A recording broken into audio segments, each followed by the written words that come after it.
আমি তো ভালোবাসি তোকে। লিখেছেন সালমা চৌধুরী। পর্ব সংখ্যা ১।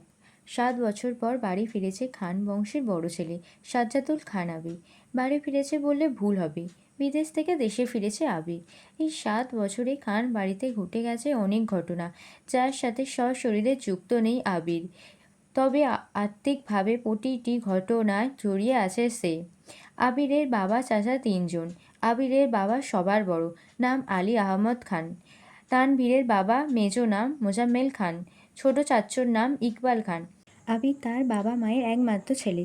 মেজো চাচা মানে মোজাম্মেল খানের এক ছেলে এক মেয়ে। ছেলের নাম তানভীর খান, মেয়ের নাম মহাদিবা খান মেঘ। ছোট চাচার এক মেয়ে এক ছেলে, মিম আর আদি। এখনও তারা এলাকার যৌথ পরিবারগুলোর মধ্যে শ্রেষ্ঠ। বাড়ির সকলের প্রাণ যেন এক সুতোয় বাঁধা। ৫ ভাই বোনের মধ্যে আবির সকলের চোখের মণি। আবিরের জন্মের পর তার মা বাবা দ্বিতীয় কোনো সন্তান নেবার চেষ্টা করেননি। এইচএসসি পর্যন্ত সে বাড়িতেই ছিল, সবার নয়নের মণি। আবিরের চাঞ্চল্যে মেতে থাকতো খান বাড়ি। আচমকা যেন পরিবেশটা পাল্টে গিয়েছিল। ১৮ বছর বয়সে আবিরের হঠাৎ করে স্কলারশিপে বিদেশে পড়তে যাওয়া। বাড়ির সকলের সাথে শারীরিকভাবে যেমন দূরত্ব বেড়েছিল, তেমনি দূরত্ব বেড়েছে মানসিকতায়। ৭ বছর পূর্বের আবিরের সাথে বর্তমান আবিরের আকাশ পাতাল পার্থক্য। দেখেও যেন চেনার উপায় নেই। ৬ ফুট লম্বা ছেলেটা, গায়ের রং শ্যামলা, গাল ভর্তি চাপ দাড়ি, চুলের স্টাইল কোনো নায়কের থেকে কম না। তার ফ্যাশন আর লুকে যে কোনো মেয়ে এক দেখাতেই প্রেমে পড়তে বাধ্য। প্লেনে বসে আবির অবলীলায় ভেবে যাচ্ছে অতীতে ফেলে আসা স্মৃতিগুলো। সেই চাঞ্চল্যকর মুহূর্তগুলো এখন শুধুই স্মৃতির পাতায়। মাকে রেখে এসেছিল সেই যৌবনের প্রথম দিকে, যখন তার বয়স ছিল ১৮। সেই সময় মাই ছিল তার একমাত্র বন্ধু। আজ সে ২৪ বছরের যুবক। এতগুলো বছরের একটা দিনও বাদ যায়নি যে মায়ের সাথে ফোনে কথা বলেনি সে। বাড়ির সকলের সাথেই মোটামুটি কথা বলার চেষ্টা করেছে। ছোটবেলার স্মৃতিগুলো ভাবতে ভাবতে নিজের দেশে পৌঁছে গিয়েছে আবির। এয়ারপোর্টে আবিরের বাবা আলী আহমদ খান আর তানভীর দাঁড়িয়ে আছেন। তানভীর সম্পর্কে তার চাচাতো ভাই আর বয়সে ২ বছরের ছোট, কিন্তু দুজন দুজনের বেস্ট ফ্রেন্ড আর কলিজার বন্ধু। তানভীর আবিরকে দেখেই দৌড়ে এসে জড়িয়ে ধরল। এই ৭ বছরে একবারের জন্য ও বাড়ি ফেরেনি আবির। তবে প্রতিনিয়ত কথা হয় আবির তানভীরের। আবির তার আব্বাকে সালাম করে জড়িয়ে ধরল। তারপর বাড়ি ফেরে ৩ জনে। বাড়িতে যেন হৈ হৈ রই রই ব্যাপার। হবে নাই বা কেন? বাড়ির বড় ছেলে এত বছর পর বাড়ি ফিরেছে। রান্নাঘরে বাহারি রকমের রান্না ধুম পড়েছে মা চাচিদের। হঠাৎ দরজায় আবিরকে দেখে সবার মধ্যে হইচই শুরু হয়ে গেল। আবিরের আম্মু দৌড়ে এসে জড়িয়ে ধরলেন ছেলেকে। আবেগ আপ্লুত হয়ে মাকে জড়িয়ে ধরল আবির। মমতাময়ী মাকে সেই ৭ বছর আগে ছুঁয়েছিল। আজ এত বছর পর মায়ের ছোঁয়া পেল আবির। মা চাচিদের সালাম করল। সোফায় বসিয়ে ছেলেকে একের পর এক শরবত নাশতা দিতে ব্যস্ত সবাই। এরই মধ্যে উদয় হলো মিম আর আদির। মিমের বয়স ১৪ বছর। তার ছোট ভাই আদির বয়স মাত্র ১০ বছর। আদি এই বাড়ির সবচেয়ে ছোট। আবির যখন দেশ ছেড়েছিল তখন আদি ৩ বছর হয়েছে মাত্র। ভিডিও কলে দেখতে দেখতে ভাইকে সে একটু একটু চেনে। দৌড়ে এসে জড়িয়ে ধরল ভাইকে। আবিরও জড়িয়ে ধরেছে আদিকে। মিম ও আবিরের পাশে বসেছে। খোশ গল্প করছে সবাই মিলে। আদি জিজ্ঞেস করছে, ভাইয়া আমার জন্য কি এনেছো? আবির যেই না উঠতে যাবে মা চাচিরা উঠতে দিচ্ছে না। আগে শরবত খাবি, তারপর উঠবি।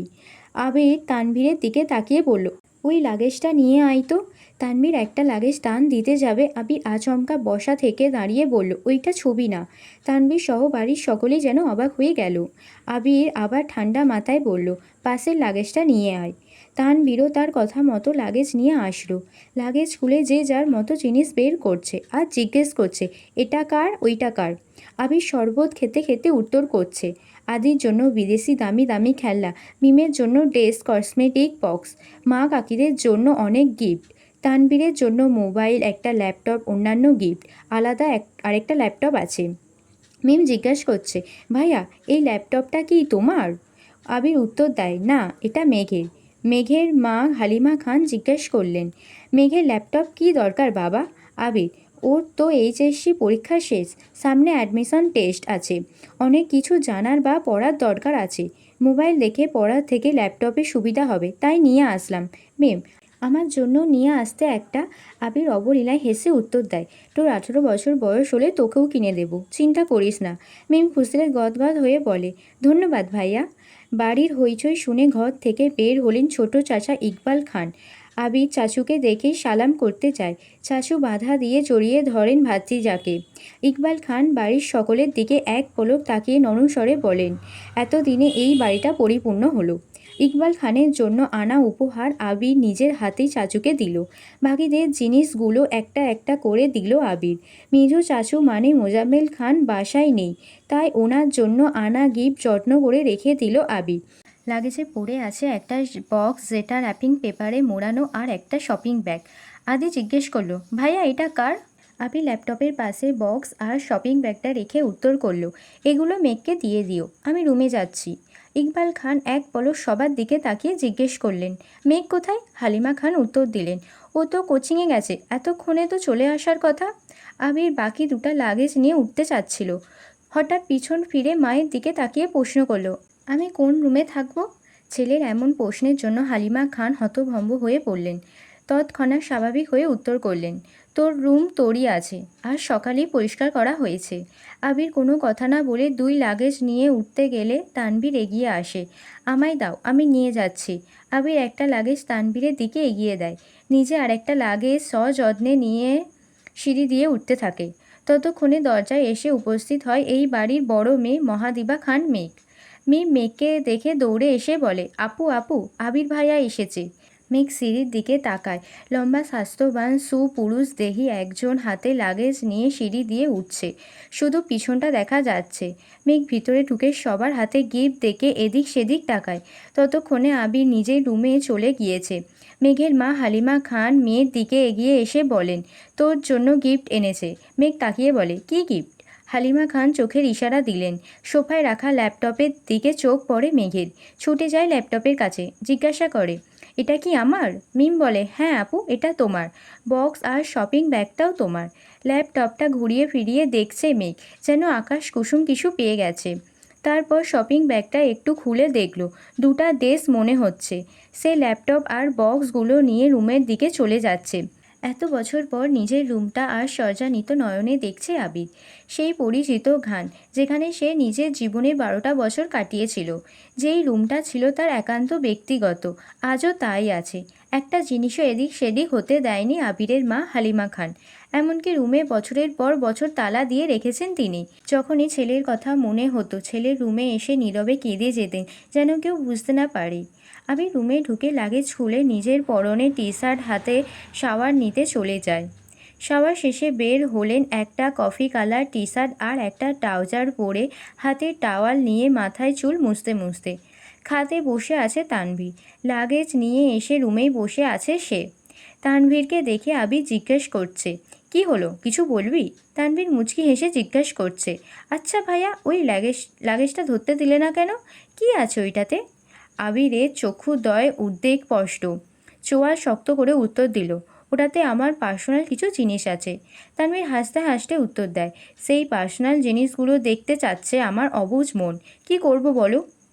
স্বভাব সুলভ গম্ভীর কণ্ঠে উত্তর দিল আবির, কাউকে দেখানো জিনিস আশা করি পার্সোনাল হবে না। তানভীর ভাইয়ের আপত্তির স্বর বুঝতে পেরে সেই বিষয়ে আর কিছু বলেনি, শুধু জিজ্ঞেস করে, বিকেলে বের হবে? আবির উপর নিজ মাথা নেড়ে হ্যাঁ সূচক সম্মতি জানায়। তানভীর কথা না বাড়িয়ে চুপচাপ বিদায় নেয় রুম থেকে। আবির খাটের এক কোণায় বসে মোবাইল হাতে নিয়ে গুরুত্বপূর্ণ কিছু চেক করতে ব্যস্ত হয়ে পড়ে। মেঘ নিজের রুমে ঢুকে শপিং ব্যাগটা খুলে 3টে ড্রেস বের করলো। 3টা জামায় অসাধারণ সুন্দর, 2টা গাউন ড্রেস আর একটা গর্জিয়াস কাজের 3 পিস। ল্যাপটপটা খুলে দেখে তার প্রয়োজনীয় সকল অ্যাপ ব্রাউজার অলরেডি ল্যাপটপে সেট করা আছে। মেঘের দৃষ্টি যায় র্যাপিং পেপারে মোড়ানো বক্সের দিকে। র্যাপিং পেপার খুলতেই চোখ পড়ে 3টা উপন্যাসের বই, যেগুলোর ওপরে ছোট একটা চিরকুটে লেখা, অ্যাডমিশনের পরে পড়বি। তার সাথে একটা ছোট বক্স, যেখানে এক বক্স রঙিন পেপার। মেঘের এই পাথরগুলো ছোটোবেলায় খুব পছন্দ ছিল। তার সাথে একটা iPhone 13 Pro Max মোবাইলের বক্স। ফোন দেখে মেঘের চক্ষু চড়ক গাছ। অনেক দিন যাবৎ মনের কোণে সুপ্ত ইচ্ছে ছিল একটা আইফোন কেনার, কিন্তু কাউকে বলার মতো সাহস হয়নি তার। এগুলো দেখে খুশিতে গদগদ হয়ে পড়েছে মেঘ। ইন্টার সেকেন্ড ইয়ারে পড়াকালীন মেঘের যখন কলেজ, প্রাইভেট, কোচিং সব মিলিয়ে ব্যস্ততায় দিন কাটছিল, তখন তানভীর তার পুরানো একটা ফোন দিয়েছিল মেঘকে। সীমাটাও ছিল তানভীরে। বাসার মানুষের বাইরে শুধু ৩-৪ জন বান্ধবীর নাম্বার ছিল সেই ফোনে। এমনকি স্যারেদেরকেও নাম্বার দিতে নিষেধ করেছিল কড়া ভাষায়। তানভীর বরাবরই বোনের ব্যাপারে খুব সিরিয়াস। ভাইরা বোনকে শাসন করে ঠিক আছে, কিন্তু তানভীর মেঘকে একটু বেশি শাসনে রেখেছে এত বছর।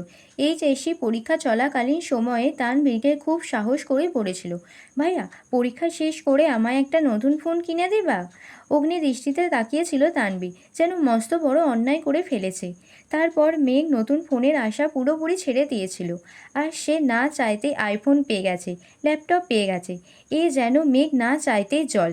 আর মনে ভাবছে, মনে হয় তানভীর ভাইয়া বলেছে ফোন আনতে আর ল্যাপটপ আনতে, না হলে উনি কিভাবে জানবে আমার ফোন নেই। এদিকে 1 ঘন্টা যাবৎ ফোনে মনোযোগ দিয়ে কি যেন কাজ করছে আবির। হঠাৎ আদি দৌড়ে এসে দাঁড়ায় দরজায়। আদি, ভাইয়া তোমায় খেতে রাখছে। আবির, যা আসছি। 10 মিনিটের মধ্যে সাদা শার্ট পরে রেডি হয়ে নিচে নামলো আবির। অসময়ে তেমন কেউ নেই নিচে। বিকেল 4টা বাজে। সবার খাওয়া শেষ অনেক আগেই। মালিয়া খান বসেছিলেন ছেলের জন্য। ছেলের ফিটফাট হয়ে রেডি হওয়া দেখে মালিহা খান জিজ্ঞেস করলেন, কোথাও যাবি? আবির বলল, হ্যাঁ, একটু কাজ আছে। আবির চুপচাপ খাবার খাচ্ছে। ছোটবেলায় যা যা সে পছন্দ করতো সব রান্না হয়েছে আজ। সব খেতে পারিনি, যতটুকু সম্ভব খেয়ে উঠে পড়েছে। এরই মধ্যে তানভীর এসে হাজির হয়েছে। শান্ত কণ্ঠে বলল, ভাইয়া রেডি আমি। এখন যাবে নাকি লেট হবে? এখনই বের হব। মালিয়া খান রান্নাঘর থেকে ডেকে বললেন, গাড়ি নিয়ে বের হবি না? চাবি নিয়ে যা। গাড়ি লাগবে না আম্মু। দুই ভাই বের হয়ে গেল। যৌথ পরিবারগুলোর সবচেয়ে সুন্দরময় সময় হলো সন্ধেবেলা। বাড়ির সকলে মিলে হইচই করে বিকেলে নাস্তা খাওয়া, একটু টিভি দেখা, খেলাধুলা করা, আড্ডা দেয়া। সমস্যা শুধু বড় ভাই। তানভীর সব সময় মেয়েকে চোখে চোখে রাখে। কি করছে কি না করছে, কখন খাচ্ছে, পড়াশোনা করছে কি না, সব কিছু যেন দেখায় তার একমাত্র কাজ। কিন্তু মিম আর আদিকে কোনো রকম একটা ধমক পর্যন্ত দেয়নি তানভীর। এ কেমন দুমুখো ব্যবহার? তানভীর যতক্ষণ বাসার বাইরে থাকে মেঘ ততক্ষণ মুক্ত স্বাধীন। তানভীর বাসায় না থাকায় 3 ভাই বোন মিলে ছোটাছুটি করছে। মেঘ যা বলে ছোট দুটা তাই করে। মেঘ আর আবিরের এখনও দেখা হয়নি। মেঘ কোচিং থেকে এসে রুমে যে ঢুকেছিল তার গিফট নিয়ে ব্যস্ততার কারণে সবে মাত্র রুম থেকে নিচে এসেছে। অন্যদিকে আবির বাসা থেকে চলে গেছে আরও 2 ঘন্টা আগে। মেঘ, মিম আর আদির ছোটাছুটি শেষ হয়ে বড় আব্বু জনাব আলী আহমদ খানের বাসায় প্রবেশ দেখে। আলী আহমদ খান বাসায় ঢুকতে ঢুকতে নিজের স্ত্রী হালিমা খানকে জিজ্ঞেস করলেন, আবির কোথায়? মালিয়া খান উত্তরে বললেন, ও তো তানভীরকে নিয়ে বের হলো, বলল কি কাজ আছে। আলী আহমদ খান সোফায় বসতে বসতে মেঘের দিকে তাকিয়ে প্রশ্ন করলেন, পড়াশোনার কি অবস্থা আম্মু? মেঘ শান্ত স্বরে উত্তর করল, আলহামদুলিল্লাহ ভালো বড় আব্বু। তবে তবে কি? প্রশ্ন করলেন আলী আহমদ খান। আমার ফিজিক্স আর ম্যাথে একটু সমস্যা, কোচিংয়ের সাথে কুলাতে পারছি না। প্রাইভেটগুলোতেও অনেকটা এগিয়ে গেছে। আলী আহমদ খান বললেন, ঠিক আছে, তোমার জন্য প্রাইভেট টিউটার নিয়ে আসবো। কাল বা পরশুর মধ্যে ম্যানেজ করতেছি, তুমি চিন্তা করো না। মন দিয়ে পড়াশোনা করো আম্মু। তো তোমার ভাই তানভীর তো আমার কোনো কথাই শোনে না, আর না শোনে তোমার আব্বুর কথা। কোথা থেকে মাথায় ভূত চেপেছে রাজনীতি করবে। পড়াশোনায় গুরুত্ব না দিয়ে রাজনীতিতে গুরুত্ব দিচ্ছে। তুমি পড়াশোনা করো ভালো করে, মেডিকেল অথবা ঢাকা বিশ্ববিদ্যালয়ে যেন চান্সটা হয়ে যায়। জি বড় আব্বু, চেষ্টা করব। খেয়েছো কিছু তোমরা? আলী আহমদ খান জিজ্ঞাসা করলেন। এবার উত্তরটা মিম দিল, হ্যাঁ বড় আব্বু, খেয়েছি আমরা। ঠিক আছে, এখন রুমে গিয়ে পড়তে বসো। 3 ভাই বোন কোনো কথা না বলে 3 দিকে যার যার রুমে চলে যাচ্ছে। রাত 9টায় বাড়িতে ঢুকে আবির আর তানভীর। খাবার টেবিলে খেতে বসেছেন 3 ভাই আর আদি। মিম, মেয়ে কেউ নেই। রান্নাঘরে 3 যা খাবার রেডি করছেন। বিকেলে আবির সাদা শার্ট পরে বেরিয়েছিল। সাদা শার্টের 2-3 জায়গায় একটু একটু রক্ত লেগে আছে। আর আবিরের হাতে 3টা 1 টাইম ব্যান্ডেজ লাগানো। নজরে পড়ে ইকবাল খানের। কী রে আবির, তোর হাতে কি হয়েছে? শার্টেই বা কিসের দাগ? এই কথা শুনে ছুটে আসেন মালিয়া খান। কি হয়েছে আবির? বুকের ভিতর ছ্যাদ করে উঠেছে। একমাত্র ছেলের শরীরে একটা আঁচড়ও মা সহ্য করতে পারেন না। আবির, তেমন কিছু না, হাতে একটু লেগেছিল, ঠিক হয়ে যাবে, চিন্তা করো না। আর কোনো কথা না বাড়িয়ে সিঁড়ির দিকে চলে যায় আবির। আলী আহমদ খান ছেলের দিকে তাকিয়ে প্রশ্ন করেন, খাবে না? না আব্বু, বিকেলে খেয়েছি, খিদে নেই, এই বলে রুমের দিকে চলে যায় আবির। আবিরের কণ্ঠ শুনে মেঘ রুম থেকে বের হয় তাড়াতাড়ি। এতগুলো গিফট দিল, অবশ্যই ধন্যবাদ জানানো উচিত। 7 বছরের ভাইয়ের মুখটাও দেখেনি সে। কিন্তু মেঘ রুম থেকে বের হতে হতে আবির রুমে ঢুকে পড়েছে। মেঘের চোখে মুখে নীরবতা। নিচে গিয়ে সবার সাথে খেতে বসে। তানভীরও খেতে বসেছে, হাত মুখ ধুয়ে। ইকবাল খান তানভীরের উদ্দেশ্যে বলে, তুই তো ছিলি আবিরের সাথে, কি হয়েছে বল? তানভীর, চাচু, আমি তো ভাইয়ার সাথে বের হয়েছিলাম, কিন্তু পরে আমি পার্টি অফিসে চলে গিয়েছিলাম, তাই সঠিক জানি না। মেঘ যেন কিছুই বুঝতে পারছে না। বাড়িতে এসেছে 7-8 ঘন্টা হয়ে গেছে মানুষটার, অথচ সে এখনও দেখেনি তাকে। তার মধ্যে আবার কি অঘটন ঘটিয়েও ফেলেছে। সে শুধু চাচুর আর ভাইয়ার মুখের দিকে তাকাচ্ছে বারবার। আলী আহমদ খান গম্ভীর স্বরে তানভীরকে বললেন, সে তো তোমার ভাই কম বন্ধু বেশি, তাকে বলে দিও কোনো প্রকার মারপিট আর রাজনীতিতে যেন না জড়ায়। আর এটাও বলে দিও তাকে, তার বয়সটা কিন্তু আমি পার করে এসেছি। তাকে দেশে এনেছি মারপিট করার জন্য না, আমাদের ব্যবসার হাল ধরার জন্য। তানভীর, আসলে বড় আব্বু সামান্য হাত কেটেছে ভাইয়ার। আলী আহমদ খান, থাক, আমায় কিছু বোঝাতে হবে না। কোনটা মারপিটের কাঁটা আর কোনটা কেটে যাওয়া আমি তা বুঝি। তুমি তো নিজের রাস্তা বেছেই নিয়েছ, অন্তত তাকে বোঝাও এসবে যেন না জড়ায়। তানভীর, জি বড় আব্বু। মেঘ আচমকা প্রশ্ন করে বসে, কি হয়েছে? তানভীর মেঘের দিকে চোখ রাঙিয়ে তাকিয়ে বলে, তুই চুপচাপ খা। ইকবাল খান বড় ভাইয়ের দিকে তাকিয়ে বলে, আবির কেন মারামারি করবে? এত বছর বাইরে ছিল ছেলেটা, এখানে ওর কে এমন শত্রু আছে? বাড়ির সবার মধ্যে নীরবতা, কেউ কোনো কথা বলছে না। মেঘ মনে মনে ভাবছে, আবির ভাইয়া মারপিট করেছে, কিন্তু কেন? এত বছর ভাবতাম আমার ভাই পচা রাজনীতি করে, আমায় শাসন করে, কিন্তু আবির ভাই তো দেখা যাচ্ছে পুরোই হিটলার। কোনো এক আশঙ্কায় আবিরের মাথায় চিনচিন ব্যথা অনুভব হয়। ভীতিতে রুদ্ধ হয় তার শ্বাস। বারান্দায় দাঁড়িয়ে আনমনে কি যেন ভেবে যাচ্ছে আবির। দূরে ওই চাঁদটার দিকে তাকিয়ে আছে। চক্ষু যুগল এক মুহূর্তের জন্য সরছে না, পল্লবও পড়ছে না একটিবার। তার দূরবোধ্য অবস্থা। হঠাৎ কারোর অস্তিত্ব বুঝতে পেরে সাবলীন ভঙ্গিতে নড়ে চড়ে দাঁড়ায়, দৃষ্টি সরিয়ে নেয় চাঁদ থেকে। ঘাড় ঘুরিয়ে দেখে নেয় মানুষটাকে। তারপর ধীর স্থির কণ্ঠে জানতে চায়, কি হয়েছে? তানভীর সরল মনে বলে, বড় আব্বু বুঝতে পেরে গেছে তুমি মারপিট করেছো, তাই তোমাকে সাবধান করতে বলেছে যেন মারপিট আর রাজনীতিতে না জড়াও। আর কিছু? অবহেলার প্রশ্নটা করল আবির। না, তেমন কিছু না, ব্যবসার হাল ধরতে বলল। তানভীর উত্তর দিল, আবির, আচ্ছা ঠিক আছে, আর কিছু বলবি? তানভীর, ভাইয়া, মাথা ঠান্ডা করো তুমি, বাদ দাও প্লিজ। আমি তোমাকে শুধু জানিয়েছিলাম বিষয়টা। তুমি যে এভাবে ডেসে চলে আসবে আর এইভাবে ঝামেলা করবে এটা আমি বুঝতে পারিনি। বুঝতে পারলে আমি আগেই ব্যাপারটা সলভ করে ফেলতাম। আবির, তুই আমায় বাদ দিতে বলছিস? বা তানভীর, আমি ওইভাবে বলিনি ভাইয়া, যা হবার তো হয়েছে। তুমি যা করেছো এরপর আশা করি আর কিছু হবে না, তাই বলেছিলাম এই সব চিন্তা বাদ দিয়ে একটু রেস্ট নাও, অনেকটা জার্নি করে এসেছো। আবির, আচ্ছা তুই এখন যা, এরপর থেকে আমার ব্যাপারে তোকে যেন কেউ কিছু না বলে, এটা সবাইকে বলে দিস। এত বছর বাইরে ছিলাম, এখন তো আমি বাড়িতে আছি, যার যা কথা সব যেন আমায় বলে সরাসরি। আর আগামীকাল 12টার আগে যেন কেউ আমাকে ডাকতে না আসে। তানভি, আচ্ছা আসি আমি। এতক্ষণে মেঘে ঢেকে গেছে চাঁদ। অসীম দূরত্বে তাকিয়ে কি যেন ভাবছে ছেলেটা। তারপর রুমে ঢুকে দরজা আটকে ব্যাগ থেকে একটা সিগারেট বের করে। বারান্দায় বসে সিগারেটটা জ্বালিয়ে ঠোঁটে ধরে। দৃষ্টি পড়ে দূরে গাছের পাতায় ফাঁকে ল্যাম্পপোস্টের ক্ষুদ্র আলোর দিকে। তার নিচে 2-3টা কুকুর আপন মনে চিল্লাচিল্লি করছে। সিগারেট খাওয়াটা আবিরের নিত্যদিনের অভ্যাস না। যখন সে খুব রাগান্বিত বা চিন্তিত থাকে, বা যখন নিজেকে কন্ট্রোল করার সব শক্তি হারিয়ে ফেলে, তখন সিগারেটের ধোঁয়ার মধ্যে নিজের কষ্ট, রাগ, চিন্তা আর অভিমানগুলোকে উড়িয়ে দেয়। সিগারেটে কয়েকটা টান দিয়ে সিগারেটটা ফেলে দেয়। তারপর টান টান হয়ে শুয়ে পড়ল নিজের বিছানায়। মাথার নিচে 2 হাত রেখে চোখ বুজালো। মেঘ খাবার খেয়ে রুমে এসে 2-3 ঘন্টা টানা পড়াশোনা করলো। এইচএসসি পরীক্ষা শেষ হলো 1 মাসও হয়নি, কিন্তু পড়াশোনা যেন 3 গুণ বেড়ে গেছে। অ্যাডমিশন একটা মস্ত বড় যুদ্ধ, যার একমাত্র অস্ত্র হলো পড়াশোনা। তার সাথে অঙ্গাঅঙ্গিভাবে জড়িয়ে আছে ভাগ্য। এইচএসসি রেজাল্ট কবে দেবে ঠিক নেই, পাস করবে কিনা তাও জানা নেই, কিন্তু অনিশ্চিত ভবিষ্যতের জন্য প্রস্তুতি আগেভাগেই নিতে হচ্ছে।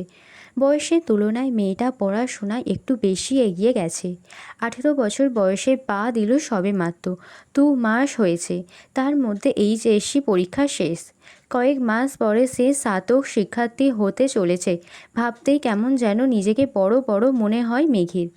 পড়াশোনা শেষ করে নিজের বিছানায় শুয়েছে, হাতে তার নতুন মোবাইল। কিন্তু করবে কী সে? না আছে ফেসবুক, আর না আছে অন্য কোনো অ্যাকাউন্ট। ইউটিউবে ঢুকে কয়েকটা ভিডিও দেখে মোবাইল রেখে দেয়। শুয়ে ভাবতে লাগে, আবির ভাইয়াকে ধন্যবাদ জানানো দরকার, কিন্তু সে তো ভয়ে দাঁড়াতেই পারবে না আবিরের সামনে। পুরানো স্মৃতিগুলো ভাবতে থাকে। মেঘ সবে মাত্র 5ম শ্রেণীতে উঠেছিল। বয়সের গণ্ডি 9-10-এর মাঝামাঝি। তখন মেঘের একটা বন্ধু হয়েছিল, নাম জয়। ছেলেটা স্কুলে নতুন এসেই বন্ধুত্ব করেছিল মেঘের সাথে। ছোটোবেলা পিচ্ছিদের বন্ধুত্ব যেমন হয়, চকলেট শেয়ার করা, টিফিন শেয়ার করা, একসাথে খেলাধুলা করা। একটা সপ্তাহ হয়নি তাদের বন্ধুত্বের। 7 দিনের মাথায় আবির স্কুলে গিয়ে মেঘকে আর জয়কে একসাথে খেলতে দেখে। স্কুলের সবার মাঝখানে মেঘের গালে কয়েকটা থাপ্পড় বসিয়ে দিয়েছিল, আর রাগান্বিত স্বরে বলেছিল, তোকে যদি আর কোনো দিনও কোনো ছেলের সাথে কথা বলতে বা খেলতে দেখি, তাহলে তোর খবর আছে। তারপর বোনকে টানতে টানতে বাড়িতে নিয়ে আসে। একটা বার বোনের দিকে তাকিয়েও দেখেনি। 2 গালে আবিরের 5 আঙুলের দাগ বসে গিয়েছিল। সেই যে থাপ্পড় দিয়েছিল। মেঘ 1 সপ্তাহ জ্বরে পড়েছিল। মেঘ ছোটোবেলা থেকেই খুব অভিমানী ছিল। ছোট্ট মেয়েটা এই থাপ্পড়ের ভয়ে আর আতঙ্কে আর কখনো আবিরের দিকে চোখ তুলে তাকায়নি। কথা বলা তো দূরের বিষয়, আবির বাসায় থাকাকালীন রুম থেকে বেরো হয়নি মেঘ বালিকা। আবিরও কখনো খোঁজ নেয়নি মেয়েটার। ছোট্ট মেঘের মনে তখনই জন্ম নেয় আবির ভাইয়ের প্রতি অভিমান, সীমাহীন অভিযোগ, কষ্ট আর বিতৃষ্ণা। 2 বছর পর দেশ ছাড়ে আবির। সেই সময়ের মাঝে মেঘ আবিরের সাথে এক টেবিলে খেতেও বসতো না। আবিরকে দেখলেই যেন ছুটে পালাতো মেঘ। আবির বিদেশ চলে যাওয়ার পর মেঘ আবিরের ভয় থেকে নিজেকে সাবলীন করে আপন মনে রাজত্ব করতে থাকে খানবাড়িতে। আবিরের পাশের রুমটাই তার দখলে চলে আসে। আবির থাকলে হয়তো কখনোই সে এই রুমে আসতো না। বিদেশ যাওয়ার পর আবির সবার সাথে ভিডিও কলে কথা বলেছে, কিন্তু কথা হয়নি মেঘের সাথে। 2-1 বার মেঘের কথা জিজ্ঞেস করেছিল ঠিকই, কিন্তু মেঘ আতঙ্কে কথা বলতে চায়নি। এরপর থেকে আবিরও কখনো মেঘের কথা জিজ্ঞেস করেনি। এত বছর পর ভাই বাড়ি এসেছেন, এখনও দেখা হয়নি তার সাথে। এরই মধ্যে মারপিট করে ফেলেছেন। ছোটবেলায় অনুভূতি প্রকাশ না করতে পারলেও আজ আবিরের কর্মকাণ্ডের কথা শুনে মেঘের মনে একটা নামই ঘুরপাক খাচ্ছে, সেটা হলো হিটলার। হিটলারের সাথে আবিরের কতটা মিল বা বেমিল তা বিবেচনা করার বিন্দু পরিমাণ ইচ্ছে নেই তার। মাথায় একটা চিন্তায় ঘুরছে, ধন্যবাদ জানানো উচিত, কিন্তু সে কি আদৌ কথা বলতে পারবে হিটলারের সাথে? এসব ভাবতে ভাবতে ঘুমিয়ে পড়ল সে। ভোরবেলা থেকেই বাড়িতে রান্নার ধুম পড়ে যায়। 3 ভাই সকাল সকাল খেয়ে অফিসে চলে যায়। মিম ও আদিও স্কুলে চলে যায়। মেঘ ঘুম থেকে উঠে 8টায়, রাত জাগার কারণে সকালে উঠতে পারে না সে। মাঝে মাঝে গোসল করে খেয়ে বের হয়, না হলে এমনি চলে যায়। 10টা থেকে 2টো পর্যন্ত কোচিং, তারপর টিউশন শেষ করে বাড়ি ফেরে। ফ্রেশ হয়ে খেয়ে একটু ঘুমোয়, বিকেলে একটু হই হুল্লোড় করে, তারপর পড়াশোনা করে। এই তার বর্তমান জীবন। আজও তার ব্যতিক্রম হলো না। খেয়ে কোচিংয়ের উদ্দেশ্যে বেরিয়ে পড়েছে। বাসার গাড়ি তাকে দিয়ে আসে, আবার কল দিলে নিয়ে আসে। ঠিক 12টায় ঘর থেকে বের হয় আবির। ধীর গতিতে নিচে আসে। চিন্তিত মুখ দেখে মা হালিমা খান ভীত স্বরে ছেলেকে জিজ্ঞেস করলেন, কিছু হয়েছে তোর বাবা? আবির মুখের ভারী ভাব বজায় রেখে উত্তর দিলেন, কিছু হয়নি, খেতে দাও। ছোটবেলায় চাঞ্চলতার ছিটে ফোটাও নেই ছেলেটার মধ্যে। এটা ভেবে বারবার হতাশ হচ্ছেন হালিমা খান। হঠাৎ চোখ পড়ে ছেলের হাতে ব্যান্ডেজের দিকে। হাতটাও ফুলে গেছে অনেকটা। আবির খাবার খাচ্ছে, আর তার মা শান্ত স্বরে ছেলেকে বোঝাচ্ছেন, এটা করো না, সেটা করো না। মনে হচ্ছে 5 বছরের শিশু সে। আগুন পানি চেনে না। যদিও বাবা মায়ের কাছে সন্তানরা সারা জীবন শিশুই থাকে। খাওয়া শেষ করে মায়ের থেকে বিদায় নেয় আবির। মেঘ বাড়ি ফিরেছে 1 ঘন্টা হবে। শাওয়ার নিয়ে নিচে এসেছে খেতে। খাওয়া শেষ। তানভীর রুম থেকে ছুটে এসে জিজ্ঞেস করে, বড় আম্মু, ভাইয়া কোথায়? আটকে ওঠেন হালিমা খান। ও তো 2-3 ঘন্টা আগেই খেয়ে বের হয়েছে। কেন? মিস করে ফেললাম। হালিমা খান, কি হয়েছে বাবা? মেঘ নীরবে তাকিয়ে ভাই আর বড় আম্মুর কথোপকথন শুনছে আর বোঝার চেষ্টা করছে ঘটনাটা কি। তানভীর ভাইকে কল দিয়ে জিজ্ঞেস করে, কোথায় আছো? আবির কি যেন বলল, শোনা যায়নি। তানভীরের চোখে মুখে উত্তেজনা স্পষ্ট। বড় আম্মু, আম্মু, কাকিমণি, বাইরে চলো। কেউ প্রশ্ন করার আগেই তানভীর ছুটে গেল বাইরে। তার পিছন পিছন মিম আদি মা কাকিরা সবাই দরজা পর্যন্ত গেল। সবার পিছনে মেঘও গেল সেখানে। এরই মধ্যে বাইকে বাড়ি ঢুকলো আবির। নীল রঙের চকচকে একটা সুন্দর বাইক, হেলমেটটাও নীল। হেলমেট খুলতে খুলতে তাকায় বাড়ির মানুষের দিকে। মেঘ অপালক দৃষ্টিতে তাকিয়ে আছে।